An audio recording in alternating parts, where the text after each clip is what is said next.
festa do fim de semana.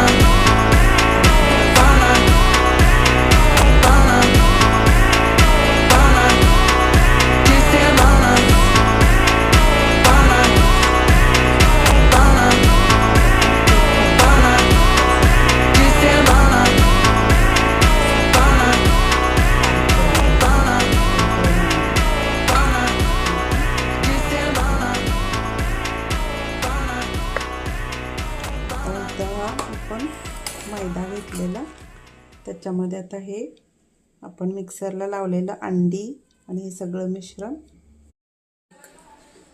अर्धा तास झालेलं आहे, तर आपण बघूया.